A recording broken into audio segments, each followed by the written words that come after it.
అందరికీ నమస్కారం అండి. నేను మణికుమార్ని, కుంభకోణం కాపురం బ్రోష విజయవాడ నుంచి. ప్రత్యంగర విగ్రహాలు అడుగులు అడిగారనమాట. సో వాళ్ళ కోసం ప్రత్యేకంగా ప్రత్యంగర అమ్మవారి విగ్రహం కలెక్షన్ అయితే చూపిస్తున్నాను. సో ఇక్కడ మీకు అడుగు సైజులో వస్తున్న ప్రత్యంగరాదేవి విగ్రహం అనమాట. ఇలా పీఠం మీద సింహవాహినిగా చతుర్భుజాలతో ఉన్న అమ్మవారు. సో ఎవరైతే అడుగు సైజులో అడిగారో వాళ్ళ కోసం ప్రత్యేకమైన collection yellow antique high premium క్వాలిటీతో వస్తుంది. ఇంకోటి ప్రత్యంగరాదేవి గురించి ప్రత్యేకంగా చెప్పక్కర్లేదు. సప్తమాతృకుల్లో ఒక మాతృక అంటే నారసింహిని అంటారు. అలాగే అష్టమాతృకులు కూడా నేపాల్లో యాక్చువల్గా ప్రత్యంగరాదేవికి ప్రత్యేకమైన ఆరాధనలు ఉన్నాయి.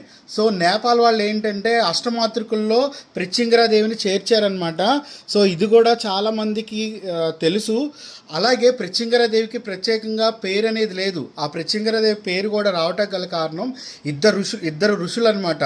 అమ్మవారిని దర్శనం చేసుకోవాలని ప్రత్యంగి అనే మహర్షి, అలాగే అంగీరస అనే మహర్షి ఇద్దరు కలిసి ఆ అమ్మవారి యొక్క దర్శనం కోసం తపస్సు చేస్తారనమాట. అప్పుడు అమ్మవారికి ప్రత్యక్షమైనప్పుడు అమ్మవారు వీళ్ళకి ఒక వరం ఇస్తుంది.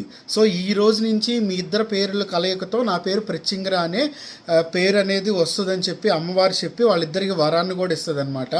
సో ప్రత్యంగరాదేవి, ఇంకోటి ప్రత్యంగరాదేవి గురించి యాక్చువల్గా మెయిన్ ఉపాసన ఎందుకు చేస్తారంటే శత్రు సంహారిణి, అలాగే చేతబడి, మన మీద బ్లాక్ మ్యాజిక్ ఇలాంటివి ఏమైనా చేసినా, మనకు తెలియకుండా మన వైపు ఏమైనా చెడు ప్రయోగాలు ఏమైనా చేసినా కూడా వాటన్నిటి నుంచి కూడా అమ్మవారు కాపాడతారనమాట.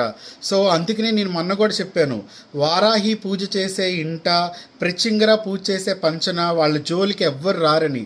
సో ప్రత్యంగరాదేవి, వారాహిదేవి, నాకు తెలిసి సప్తమాతృకులు అందరూ కూడా వాళ్ళందరూ శత్రు సంహారం కోసం ఉద్భవించిన వాళ్ళే. అలాగే రక్షణ వలయం ఇచ్చి మనందరినీ రక్షణ కోసం సృష్టించబడిన దేవతలు కాబట్టి సో వాళ్ళని ఆరాధించడం వల్ల మనకి రక్షణ అనేది ఉంటుంది. ఇంకోటి ఇది మరీ కలియుగంలో విపరీతమైన కలియుగం కాబట్టి యాక్చువల్గా అనుకోని ప్రమాదాలు, అనుకోని కలహాలు, అనుకోని ఇబ్బందులు వస్తూ ఉంటాయి. వాటన్నిటి నుంచి మనకి ఉపశమనం కల్పించేది ఈ మాతృకులే అనమాట. సో సప్తమాతృకులు అనొచ్చు, అష్టమాతృకులు అనొచ్చు. అలాగే వినాయకుని ఉంది, 9వ మాతృక కూడా చేర్చారనమాట. సో ఎవరైతే ప్రత్యంగరాదేవి ఉపాసకులు ఉన్నారో, అడుగు విగ్రహంలో కావాలన్నారో వాళ్ళ కోసం ప్రత్యేకమైన హై ప్రీమియం క్వాలిటీతో వస్తున్న విగ్రహం.